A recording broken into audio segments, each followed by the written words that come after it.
நடிகர் செந்தில் கூட ஒரு கூட்டம் போட்டாருன்னா அந்த இடத்துக்கு ஒரு 500 பேர் உடனடியாக கூட முடியும். அதனால நல்லா ரீச்சான ஒரு நடிகர்னா கொஞ்சம் கூட்டம் கூடத்தான் செய்யும். அதனால் அது நம்ம பெருசாக எடுத்துக்க வேண்டியதில்லை. ஓபிஎஸ், தினகரன் அவங்கெல்லாம் வந்தாலும் வரனாலும் அதிமுக வெற்றி பெறும். எடப்பாடியார் முதலமைச்சர் ஆவார். ஆச்சி ராயல் குலோப் ஜாமுன் பேக்ஸ் ஒன்று வாங்கினால் ஒன்று இலவசம். விஜய்க்கு என்ன இருக்குதோ இல்லையோ எனக்கு தெரியாது. விஜயை சார்ந்திருக்கிற தொண்டர்கள் அதிமுக தொண்டர்களை போல் இருப்பார்களா என்கிற சந்தேகம் எங்களுக்கு எழுப்பட்டிருக்கிறது. விஜய்க்கு அவருடைய ரசிகர்கள் அவர் பின்னாடி இருக்காங்க. அவருடைய ரசிகர்களுக்கு பாதி பேருக்கு ஓட்டு இருக்கு, பாதி பேருக்கு ஓட்டு கிடையாது. 15 வயசு ரசிகர்கள் இருக்காங்க, 16 வயசு இருக்காங்க. இங்கே ரசிகருங்க இருப்பாங்கங்க. நான் கூட ரசிகர் தான், விஜயோட ரசிகர் தான். எல்லாரும் ரசிகர் தான். ரசிகரெல்லாம் ஓட்டாயிட முடியுங்களா? 2026 எலெக்ஷனை நோக்கி எல்லா அரசியல் கட்சியும் நகர்ந்துட்டு இருக்காங்க. நாங்கள் எங்கள் அதிமுக பொதுச் செயலாளர் எடப்பாடியார் வந்து ஆல்ரெடி 6 மாதத்துக்கு முன்னாடி அவர் சுற்றுப்பயணத்தை தொடங்கி தமிழ்நாடு ஃபுல்லாக ஒரு 125 தொகுதி கிட்டத்தட்ட 2 கோடி மக்களை தாண்டி சந்திச்சிட்டாருங்க. இனி இருக்கிற ஒரு 80 தொகுதி அதை முடிச்சுடுவார். இது மழை சீசனால் இருந்துச்சு. இது சிறப்பு வாய்ந்த பொதுக்கூட்டம் எப்படின்னா அடுத்த ஆட்சி அமைக்கக்கூடிய சில முன்னெடுப்புகள் எடுப்பதற்கான ஒரு சிறப்பான நடவடிக்கை இந்த பொதுக்குழு நாங்கள் பார்க்குறோம். கட்சி தொண்டர்கள் பார்க்குறோம். தமிழ்நாடு ஃபுல்லாக நல்ல சிறந்த எழுச்சியாக இருக்குது. சிலர் புதுசாக வந்து கட்சி தொடங்கிட்டு நான் இன்றைக்கி ஆட்சி அமைச்சர் முதலமைச்சர் ஆகிருக்கிறதெல்லாம் சொல்லுவாங்க. அது அந்த இடத்துக்கு ஒரு நடிகராக இன்றைக்கி நடிகர் செந்தில் கூட ஒரு கூட்டம் போட்டாருன்னா அந்த இடத்துக்கு ஒரு 500 பேர் உடனடியாக கூட முடியும். அதனால் நல்லா ரீச்சான ஒரு நடிகர்னா கொஞ்சம் கூட்டம் கூடத்தான் செய்யும். அதனால் அது நம்ம பெருசாக எடுத்துக்க வேண்டியதில்லை. இன்னொன்று அவங்கள பற்றி நம்ம குறையாகவும் சொல்ல வரலைங்க. ஏன்னா அவங்களுக்கு புரிஞ்சதை செய்கிறாங்க, தெரிஞ்சு செய்கிறாங்களா அப்படின்னு தெரியாது. நிறைய பேருக்கு அதில் ஓட்டு இருக்கானே தெரியாது. அதில் இப்போ பாருங்கள், எஸ்ஐஆர்னு சொல்லி இந்தியா ஃபுல்லாக ஒரு விஷயம் போயிட்டுருக்கு. அந்த எஸ்ஐஆரில் எப்படி பங்கு பெறணும், அந்த எஸ்ஐஆருக்கு மக்களுக்கு எப்படி பொதுமக்களுக்கு நம்ம எப்படி வழிகாட்டி இருக்கணுங்கிறது கூட சில அரசியல் கட்சிகளுக்கு தெரியறதில்ல. ஆனால் அவங்கள முதலமைச்சராக இருக்கணும், நாட்டில் நாளைக்கே மந்திரியாருன்னு நினைக்கிறாங்க.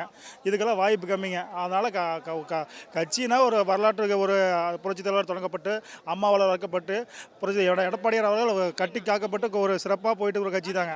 எல்லா நாளும் எல்லா செய்தி சேனலும் எல்லா பொதுமக்களும் எல்லாரும் ஒரு அரசியல் தலைவரும் தினமும் அதிமுகவை பார்த்து என்ன பண்ணுறாங்கிறத பார்க்குறாங்களே தவிர அப்போ அதோட வளர்ச்சி எது எப்படி இருக்குன்னு அதிலேயே புரிஞ்சுக்கலாம் நீங்கள். அதனால் மீண்டும் 2026 அதிமுக தான் 100% 180 தொகுதிகளை தாண்டி அதன் கூட்டணி கட்சியோடு சேர்த்து நிச்சயமாக வெற்றி பெறுங்க. அதிமுக தனித்து பெரும்பான்மையோட உறுதியாக ரெட்டலையை வெற்றி பெறுங்க. ஆனால் ஓபிஎஸ் தினகரன் ரொம்ப எழுச்சியாக இருக்கும்போது 2021 அவர்னாலேயே ஜெயிக்க முடியல. இன்றைக்கி அவர் போய் ஊருக்குள்ளே கேண்டிடேட் போட்டு மற்ற தொகுதியில் எங்கே போய் ஜெயிக்க போகிறாருங்க அவர்? நீங்களே யோசிச்சு பாருங்க. இதுக்கு அவரோட சமுதாய வாக்குகள் அப்படின்னு நம்பி சொல்கிறாரு. அந்த சமுதாயம் அவர் பின்னாடியெல்லாம் அப்படியே அவர் நினைக்கிற மாதிரிலாம் கிடையாது. ஒட்டுமொத்த தமிழ்நாடு ஒட்டுமொத்த அதிமுக ஆதரவாக தான் இருக்க தவிர சமுதாயத்தின் பின்னாடி எந்த அரசியல் கட்சியும் எந்த தலைவர்கள் பின்னாடியும் கிடையாதுங்க. இப்போ விஜய் வந்திருக்காருன்னா அந்த விஜய் வருகையாலே திமுகவினுடைய வாக்கு வங்கி சிதைந்து சின்னாபின்னமாகி போகிறது. அதிமுக கடந்த நாடாளுமன்ற தேர்தலில் அதிமுக பாரதிய ஜனதா கட்சி பெற்ற வாக்குகள் 41% வாக்குகள். அந்த 41% வாக்குகளில் 1% கூட விஜயால் பிரிக்க முடியாது. நாங்கள் கடந்த நாடாளுமன்ற தேர்தலில் அதிமுக பாரதிய ஜனதா கட்சி கூட்டணி பெற்ற வாக்குகள் பெற்றாலே போதும், அதிமுக 200 இடங்களுக்கு மேலே ஜெயிக்கும். விஜய் அரசியலுக்கு வந்திருக்காரு. ஒரு திரைப்பட நடிகர், பணப்படம் இருக்குது, அதனால் அரசியலுக்கு வந்திருக்காரு. ஆர்வமும் இருக்கலாம், யார் வேணாலும் அரசியலுக்கு வரலாம். விஜய்க்கு என்ன இருக்குதோ இல்லையோ எனக்கு தெரியாது.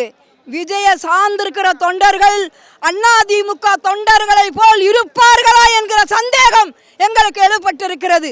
என்றால் 1 மணிக்கெல்லாம் விஜய் போட்டோவை வைத்துக்கொண்டு வீடுகளுக்கு போன் அடிக்கிறார்கள் விஜய் தொண்டர்கள். அவர் ஒழுக்கமானவர்களா அடக்கமானவர்களா என்பது எங்களுக்கு நம்பிக்கை இல்லை. பக்குவப்பட்ட தொண்டர்களை கொண்ட இயக்கம் அதிமுக தான். ஆனால் எப்படியும் அரசியலுக்கு முதலமைச்சர் வர முடியாது. அதிமுக தான் ஆளும்.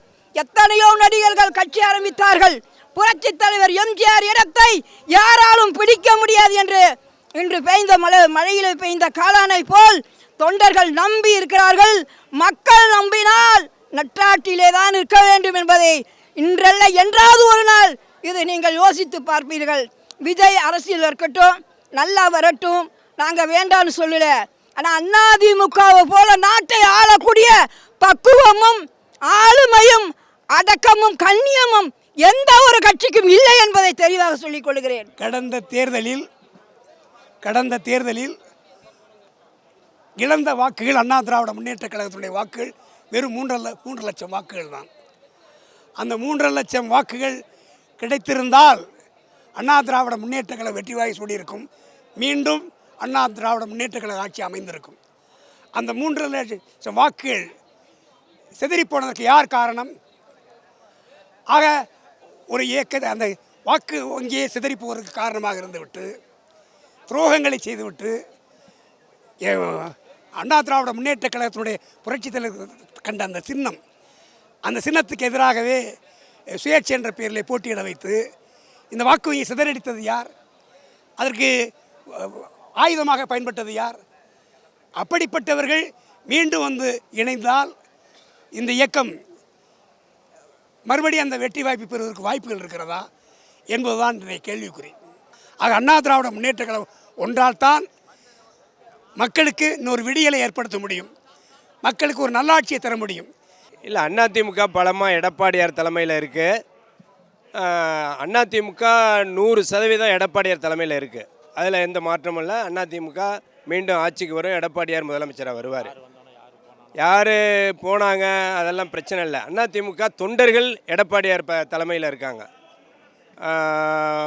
ஓபிஎஸ், தினகரன் அவங்கெல்லாம் வந்தாலும் வரனாலும் அதிமுக வெற்றி பெறும், எடப்பாடியார் முதலமைச்சர் ஆவார். இதில் மாற்றம் கிடையாது. ஏன்னா தொண்டர்கள் முழுமையாக 100% அதிமுக எடப்பாடியார் தலைமையில் தான் இருக்குது. விஜய் வந்ததுனால அதிமுகவுக்கு எந்த பாதிப்பும் கிடையாது, எந்த இடையூறும் கிடையாது. விஜய்க்கு அவருடைய ரசிகர்கள் அவர் பின்னாடி இருக்காங்க. அவருடைய ரசிகர்களுக்கு பாதி பேருக்கு ஓட்டு இருக்குது, பாதி பேருக்கு ஓட்டு கிடையாது. 15 வயசு ரசிகர்கள் இருக்காங்க, 16 வயசு இருக்காங்க, 18 வயசான ரசிகர்கள் கொஞ்சம் ஓட்டு போடுவாங்க. அவர் ஏதோ ஒரு ஓட்டு சதவீதம் வாங்குவார்.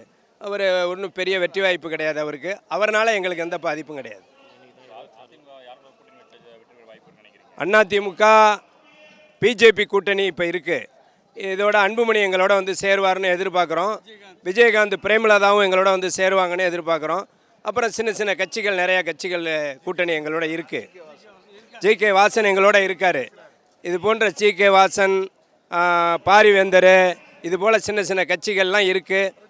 புரட்சி பாரதம் இருக்குது. இது மாதிரி சின்ன கட்சிகள்லாம் நிறையா இருக்குது. இன்னும் வர வேண்டிய கட்சி அன்புமணி வந்து திமுகவுக்கு எதிர்ப்பாக தான் பேசிகிட்டு இருக்காரு.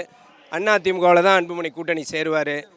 புதுச்சேரியில் ரேஷன் கார்டு இருக்க அவர் ரங்கசாமியினுடைய ஆட்சி, அவர் ரேஷன் கார்டுக்கெல்லாம் எல்லாம் 2 விதமாக ரேஷன் கார்டு வச்சுருக்காரு பாண்டிச்சேரியில். அந்த 2 விதமாக ரேஷன் கார்டுக்கு எல்லாம் அவர் செஞ்சுக்கிட்டு இருக்காரு. இவர் ரேஷன் கார்டு இல்லைன்னு சொன்னது எனக்கு அவர் புரியலை. அவர் என்ன சொன்னார்னு அவருக்கு புரியலையா என்னன்னு எனக்கு தெரில. இந்த வாட்டி வந்து 100% நம்மளோட ஆட்சியாக தான் இருக்கும். அதில் எந்த மாற்றமும் இல்லை.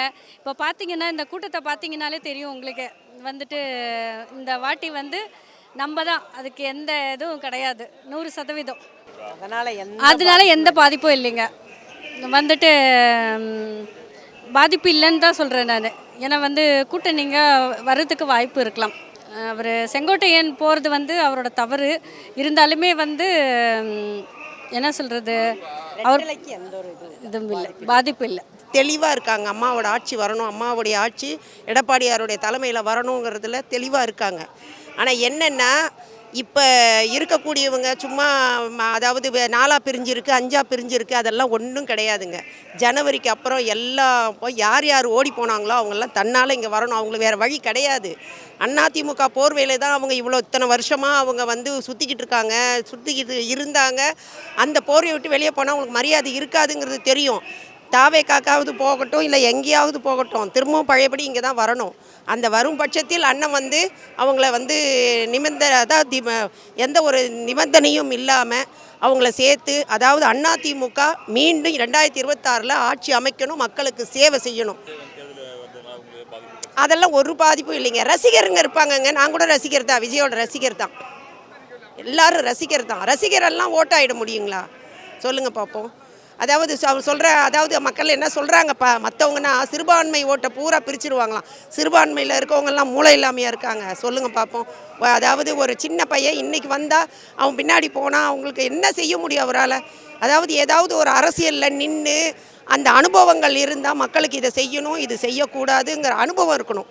இப்போல்லாம் நான்லாம் பார்த்திங்கன்னா, நான் இது 35வது பொதுக்குழு நான் வர்றது. 35 வருஷமாக பொதுக்குழு வந்துட்டுருக்கேன். அம்மா காலத்தில் இருந்து அம்மா எனக்கு எல்லா பொறுப்பும் கொடுத்துட்டாங்க. சேர்மன் சீட்லேருந்து எல்லாமே கொடுத்துட்டாங்க. சரிங்களா? அதனால் அந்த மக்களோட மனநிலை என்னன்றது, ஒரு வார்டு பற்றி அந்த வார்டில் எத்தனை பேர் இருக்காங்க, இவங்க ஓட்டு நமக்கு போடுவாங்களா போட மாட்டாங்களாங்கிறது எனக்கு தெரியும். ஏன்னா நான் ஒரு கேண்டிடேட். சரிங்களா? அதே மாதிரி தமிழ்நாட்டு மக்கள் இவங்களுக்கு போட்டால் நமக்கு நாளைக்கு ஏதாவது பிரதிபலன் கிடைக்குமா கிடைக்காதான்றது அவங்களுக்கு தெரியும். நமக்கு டிஎம்கேக்கு ஏடிஎம்கே போடாத விஜய் கட்சி கூட போனால் நாளைக்கு கிடைக்குமான்றது கிடையாது. சத்தியமாக அவங்க உணர்வாங்க. விஜய்க்கு ரசிகர் பட்டாளம் இருக்குது, சின்ன பொடிசு பொட்டெல்லாம் ரசிகர் பட்டாளம் இருக்குது. அது எல்லாம் ஓட்டாகாதுங்க. அதெல்லாம் ஓட்டாகாது. போட்டை பிரிப்பார். யார் இந்த ஓட்டாக இருக்கலாம், அந்த ஓட்டாக இருக்கலாம். புது ஜெனரேஷனில் இப்போ 18 வயசுக்கு மேலே உள்ளவங்க சரி விஜய்க்கு தான் போட்டு பார்ப்போமே அப்படிங்கிறது தான் வருவாங்களே தவிர யாருக்கும் இதனால் எந்த பாதிப்பும் கிடையாதுங்க. சும்மா ஒரு மாய வலையை பின்னிக்கிட்டு இருக்காங்க. அந்த வலையை அவங்களே தான் போய் விழ போகிறாங்க. இதுதான் எனக்கு ஃபஸ்ட்டு நான் பொதுக்குழுக்கு வர்றது. ஆனால் இது வரைக்கும் வரணும்னு ஆசை இருந்துச்சு, வர முடியல. இன்றைக்கி தான் ஃபஸ்ட்டாக வந்தேன். ஆனால் இவ்வளோ ஒரு சிறப்பாக இருக்கிறது இது வரைக்கும் நான் பார்த்ததில்லை. மக்கள் பட்டாளாகட்டும், தொண்டர்களாகட்டும் ரொம்ப எழுச்சியாக இருக்காங்க. நிச்சயமாக எடப்பாடியார் தான் அடுத்த 26 முதலமைச்சர் எடப்பாடியார் தான். நாங்கள் ஒவ்வொரு தொண்டனும் ரத்தம் கொட்டி நாங்கள் பாடுபடுவோம். நாங்கள் ரெட்டலைக்காக உயிரை விடக்கூட நாங்கள் தயாராக இருக்கோம். அதனால் விஜய் இல்லை, எத்தனை விஜய் வந்தாலும் எங்களுக்கு கவலை இல்லைங்க. எங்களுக்கு ரெட்டலை இருக்குது. அம்மா இருக்கார், எங்கள் தலைவர் இருக்கார், இப்போ எங்கள் எடப்பாடியார் இருக்கார், அவர் பின்னால் நாங்கள் இருக்கோம். அதனால் யாராலையுமே எங்களை அசைக்கவும் முடியாது. அம்மா சொன்னாங்களே, மக்களால் நான் மக்களுக்காகவே நான், அது கண்டிப்பாக நாங்கள் நடத்தி காட்டுவோம். அம்மாவுடைய ஆத்மா எங்கள் கூட இருக்குது. அம்மா எங்களை வழி நடத்துவாங்க. அந்த தைரியத்தில் தான் நாங்கள் இந்த இதை பேசிகிட்டு இருக்கேன். நான் கண்டிப்பாக அம்மா எங்களுக்கு வெற்றி தருவாங்க. 26 எடப்பாடியார் தான் முதலமைச்சர். தமிழ்நாட்டுக்கு பொற்காலம் வரப்போகுது. மக்கள் எல்லாரும் சந்தோஷமாக காத்திருங்க. ஆச்சி ராயல் குலோப் ஜாமுன் பேக்ஸ் 1 வாங்கினால் 1 இலவசம்.